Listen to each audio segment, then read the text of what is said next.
India के आगरा में यमुना नदी के किनारे साल 1632 में सफेद संगमरमर का एक मकबरा बनकर तैयार हुआ, जिसे सारी दुनिया सातवें अजूबे के नाम से जानती है। इस खूबसूरत मकबरे को एक बादशाह ने अपनी पसंदीदा बीवी की याद में बनवाया था। 42 एकड़ में फैला हुआ ये मकबरा दूर से ही आंखों को लुभाता है, लेकिन खूबसूरती से लैस इस मकबरे ने अपने अंदर सुंदरता के साथ साथ न जाने कितने रहस्य छिपा रखे। आज से 400 साल पहले बनकर तैयार हुई इस खूबसूरत बिल्डिंग को बनाने में करीब 20,000 मजदूरों ने रात दिन एक कर दिया था, और वो भी 1 या 2 साल तक के लिए नहीं बल्कि 22 सालों तक के लिए। इतने लंबे समय की कड़ी मेहनत और खून पसीने से बना ये मकबरा आज दुनिया भर में अपनी एक अलग पहचान बनाए बैठा है। इस बेशकीमती इमारत की कीमत आज के समय में करीब 7,500 करोड़ से भी ज्यादा की कही जाती है। इस खूबसूरत बिल्डिंग को बनाने में मुगल आर्किटेक्चर्स ने अपनी कला की ऐसी छाप छोड़ी थी कि आज तक दुनिया का बड़े से बड़ा इंजीनियर भी इन्हें नहीं समझ पाया। इस जादुई इमारत को कुछ इस तरह से बनाकर तैयार किया गया कि जब इसे मेन गेट से देखा जाता है तो ये देखने में बहुत बड़ा दिखता है, और जब अंदर एंट्री की जाती है तो फिर ये बहुत छोटा दिखने लगता है। ताजमहल के चारों किनारों पर खड़े किए गए ये मीनार देखने में बिल्कुल सीधे नजर आते हैं, लेकिन सच्चाई ये है कि ये चारों मीनार हल्का सा बाहर की तरफ झुके हुए हैं। मुगल आर्किटेक्चर्स इतने काबिल थे कि उन्होंने पहले ही प्राकृतिक आपदाओं से इस इमारत को बचाने का तरीका सोच लिया था। ये मीनारें जो चारों तरफ से बाहर की ओर झुकी हुई हैं, अगर इन्हें सीधा रखा जाता तो दूर से देखने में ये अंदर की तरफ झुकी हुई नजर आती।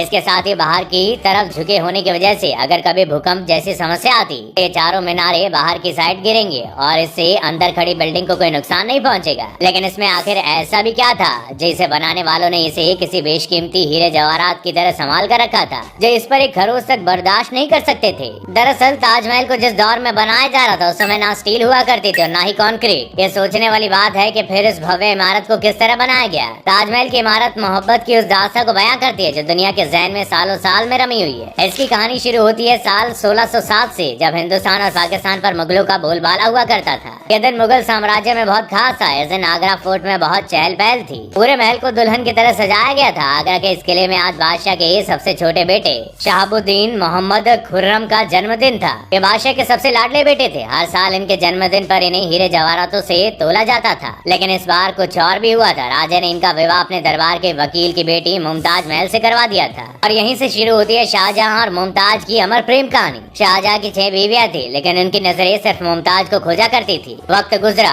और जैसे इनकी खुशी को किसी की नजर लग गई। मुमताज जब शाहजहां के 14वें बच्चे को जन्म दे रही थी, तब ना चाहते हुए भी वो हमेशा के लिए इस दुनिया को छोड़कर चली गई। इस खबर ने मानो शाहजहां की दुनिया ही खत्म कर दी थी। बेगम की मौत के बाद उन्होंने कुछ दिनों तक अन्न का एक दाना तक मुंह में नहीं डाला। अंधेरे ने इस कदर उन्हें घेर लिया था कि आने वाले 2 सालों तक ना तो उन्होंने कोई राग सुना और ना ही परफ्यूम लगाया। मरते मरते मुमताज बेगम ने शाहजहां के सामने अपनी आखिरी ख्वाहिश रखी कि उनके दुनिया छोड़ जाने के बाद उनका मकबरा दुनिया की सबसे खूबसूरत इमारत में बनवाया जाए, जिसे पूरा करने के लिए बादशाह ने इस ताजमहल का निर्माण करवाया। मुमताज के जाने के 6 महीने बाद से ही इस बिल्डिंग को बनाने का काम शुरू कर दिया गया। इसे बनाने के लिए पूरी सल्तनत से एक से बढ़कर एक कारीगरों को इकट्ठा किया गया। काम शुरू हुआ, लेकिन इस इमारत को बनाने में सबसे बड़ी बाधा अगर कुछ थी तो वो थी यमुना नदी। मुमताज बेगम का मकबरा जिस नदी के किनारे था, वहाँ किसी इमारत को बनाना नामुमकिन सा था। नदी के किनारे की मिट्टी बहुत सॉफ्ट होती है, और ऐसे में अगर यहाँ ताजमहल को बनाया जाता तो इसमें कोई शक नहीं है कि ये नदी का बहाव ताजमहल को नुकसान पहुँचाता। इसे बनाने के लिए सबसे पहले उस जमीन पर बहुत सारे कुएं खोदे गए, जिसके बाद उन कुओं को मिट्टी और पत्थरों से भरा गया और इस पर पत्थरों के ब्लॉक बनाए गए। देखते ही देखते मुगल इंजीनियर्स ने दुनिया की सबसे खूबसूरत बिल्डिंग में शुमार ताजमहल की नींव बना दी थी। ये नींव इतनी ज्यादा मजबूत थी कि मिट्टी चाहे कितनी भी सॉफ्ट क्यों ना हो, वो इमारत को टच से मस नहीं कर सकती थी।